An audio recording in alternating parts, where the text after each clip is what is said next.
Muruganar's mother passed away in 1924.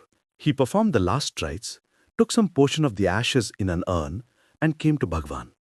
When Bhagwan saw the distressed Muruganar, he inquired, "How were you able to complete the last rites in this state?" Muruganar broke down on hearing this. So touched was he by his master's solicitude. Someone mentioned that the ashes were kept in an urn outside. Bhagwan then directed Muruganar to immerse the ashes in Agni Tirthal, a pond near Ramanashramam. Muruganar got highly emotional as he told me about Bhagwan's compassion.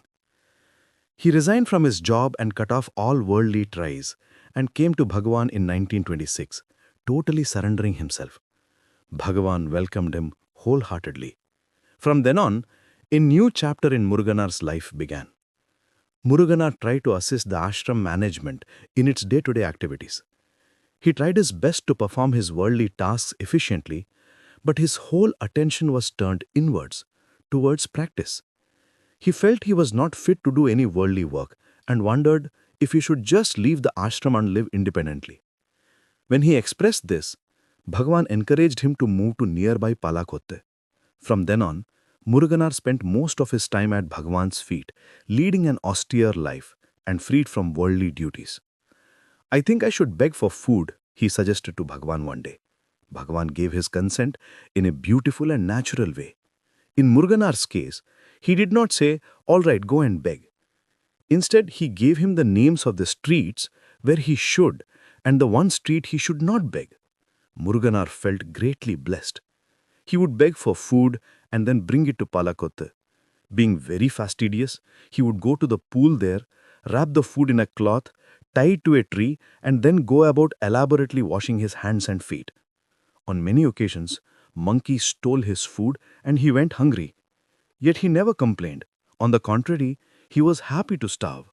Bhagavan's presence inspired the poet in him. He composed hundreds of verses along the lines of Tiruvachakam, as Bhagavan had inspired and instructed him to do. These poems were collected by other devotees, and a private publication called Ramana Sannidhi Murai was brought out.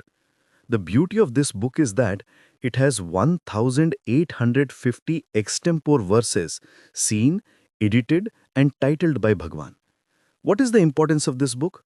Muruganar himself declares, "Know that the function and purport of Ramana Sannidhi Murai is to abide at the feet of the bounteous Guru Ramana, so that the darkness, the delusion of egoism may cease, being dispelled by the illumination of Lord Ramana's grace." When Muruganar came to Bhagwan, he had not read any Vedantic text. So he was all the more receptive to Bhagwan's teachings and was able to imbibe them more easily, particularly Bhagwan's direct teachings of self-enquiry. Whenever devotees put questions to Bhagwan and he answered them, Muruganar would return to his hut and write down those answers as poems. Those questions and answers formed the content of well over 1,000 verses and were collected and printed as Guruvachaka Kovai. Here too, every verse was edited, titled and approved by Bhagwan. Both these books have been translated in English. What is the substance of Guruvachaka Kovai? One of the verses explains it. "Give up the thought that this frail body is you. Pursue the self within which is eternal bliss. This body which you think you are is not true, is not you. The real you is within you as the truth. Pursue it. Do self-enquiry and find it. You go from asat, unreality, to sat, reality." Muruganar went on to write many excellent works like Ramanadeva Malai, Sri Ramana Charana Pallandu, Sri Ramana Anubhuti, and Sri Ramana Jnana Bodham. The spiritual function behind all his books can be categorized under three heads: prayers and praises, the pure and direct teaching, and the inner ecstasy of spiritual experience. It was to accomplish these that our beloved Bhagwan blessed him with poetry. As Muruganar said, "I had no other thought while writing these books. Bhagavan being the truth, he occupied my heart so completely that I wrote only on Ramana, my ecstatic devotion to him, and the affirmation of his direct teaching." When Muruganar's first book, Ramana Sannidhi Murai, was released, it met with much opposition and criticism. So much so that it was banned from circulation.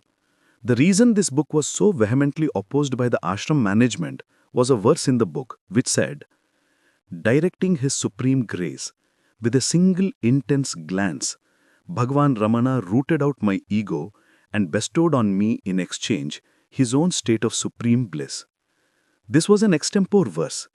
It created a furor because its opponents thought it was Muruganar's egoism that made him claim that he was equal to Bhagwan. One day, when seated in the hall in Bhagwan's presence, Vishwanatha Swami observed Muruganar, lost in devotion gazing at Bhagwan in absolute ecstasy, almost as though he were devouring Bhagwan's love. This moved him deeply, and he thought, he has met with so much disappointment, yet he is able to transcend it by looking at Bhagavan and getting lost in his devotion. Without realizing what he was doing, he began to repeat Muruganar's poetic name, Mugavapuri Murugan, under his breath. Bhagavan heard him and turned to him saying, Vishwanatha, what is the use of repeating his name so many times? Why don't you compose a verse with those two words? Vishwanatha Swami promptly took a piece of paper and tried to compose a verse with those two words. But however much he tried, he could not write more than those two words. After several unsuccessful attempts, he finally gave up. He placed the sheet of paper with those words before Bhagwan and left the hall. When he returned, he found that Bhagwan had completed the whole verse and had written Vishwanathan under it, even though he had contributed almost nothing to it. Bhagwan wrote the verse as though it was Muruganar speaking. Arunachala Ramanan, the one who resides in the heart lotus of all, smiled at my ego and destroyed it completely with a single glance of grace. He thus showered his blessings on me, Mugavapuri Murugan, to enable me to enlighten the entire world with my work, Ramana Sannidhi Murai, which is comparable and equal to Tiruvachakam. This verse is very important because it was written by Bhagwan himself. Unasked, Sri Bhagwan has declared in this verse and revealed that his real name was, is, and will always be Arunachala Ramanan.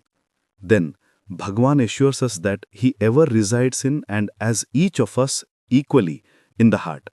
His glance of grace, even from his picture, has the power to dissolve the ego idea. Bhagwan goes on to reveal that the sole function of his advent in our midst is to re-establish enlightenment throughout humanity and not just on chosen disciples. This verse is proof of this and therefore very important.